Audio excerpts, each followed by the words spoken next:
Kedatangan banjir di rumah mertua. Assalamualaikum guys, gimana kabarnya hari ini? Oh ya guys, ini banjir waktu bulan yang udah lalu-lalu ya, karena ini baru sempet aku edit jadi baru bisa aku upload. Nah guys, aku mau cerita suka dukanya ya di rumah mertua, karena sekarang aku itu udah misah sama mertua, jadi sekarang aku tinggal berdua aja sama suami. Nah jadi aku cerita sukanya dulu apa dukanya dulu nih. Aku cerita sukanya dulu ya. Jadi tinggal sama mertua itu enak ya, karena kebetulan aku dapat mertua yang baik, alhamdulillah, kakak ipar yang baik juga, masya Allah. Pokoknya enak ya ketemu keluarga yang masya Allah baik banget. Tapi mungkin itu aja sih ya sukanya, masih banyak lagi tapi aku lupa mau ceritanya dari yang mana dulu. Terus aku mau cerita dukanya. Jadi cerita dukanya itu seperti yang kalian lihat ini, malam-malam tiba-tiba kedatangan banjir, pasti shock banget ya. Dan banjirnya pun gak cuman sekali dua kali dalam 1 bulan ya. Jadi awalnya itu ya, aku itu kan baru banget masuk keluarga pak suami, dan mungkin belum beradaptasi sama ini banjir, karena kebetulan waktu sebelum aku nikah katanya tuh ini udah pernah juga banjir gede, lebih gede dari ini ya, tapi itu dalam 1 tahun itu cuman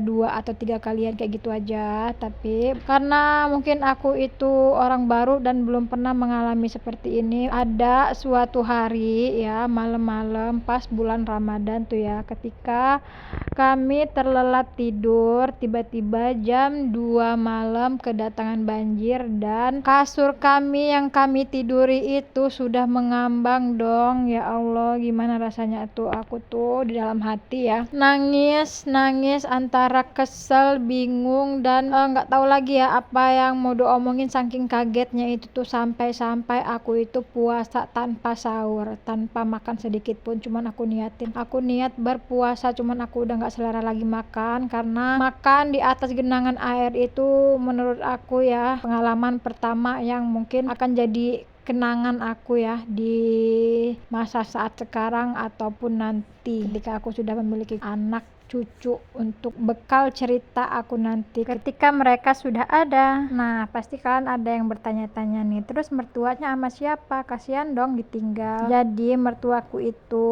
memang tinggalnya berdua sama suaminya ya, maksudku ayah mertua sama mertua aja di dalam rumah itu. Tapi kalian bisa lihat sendiri tadi kan rumahnya bersebelahan, itu kakakku nomor 2 ada di sebelah itu, jadi rumahnya itu bersebelahan kayak gitu ya. Rumah mereka itu satu atap, cuman beda pintu kayak gitu. Kok nggak dibawa ya? Sebenarnya pengen aja dibawa, tapi mertuaku itu orangnya nggak mau tinggal sama anak gitu. Dia maunya itu tinggal di rumah sendiri terus ditemenin, kayak gitu sih maunya. Kalau kalian tanya kenapa nggak di situ aja, seperti yang aku bilang tadi ya, aku sebenarnya nggak bisa kalau misalkan dibuat pusing gitu loh. Pokoknya aku tuh kalau kedatangan banjir bawaannya tuh pusing, pening, mual, pokoknya pada datang tuh penyakit tuh yang nggak tahu penyakit apa yang di otak aku itu selalu menghampiri, kayak jadi banyak beban gitu akunya loh. Paham kan kalau rumah sering kebanjiran tuh kayak mana, bolak-balik beberes, bebenah, pokoknya capek deh, aku nggak kuat kalau kayak gitu terus. Suami juga kayak ngerasa sayang gitu loh, barang-barang rusak karena air bolak-balik naik turun gitu, dibenah-benahin karena banjir. Ya pokoknya tahu sendiri lah ya kondisi otak itu kayak apa.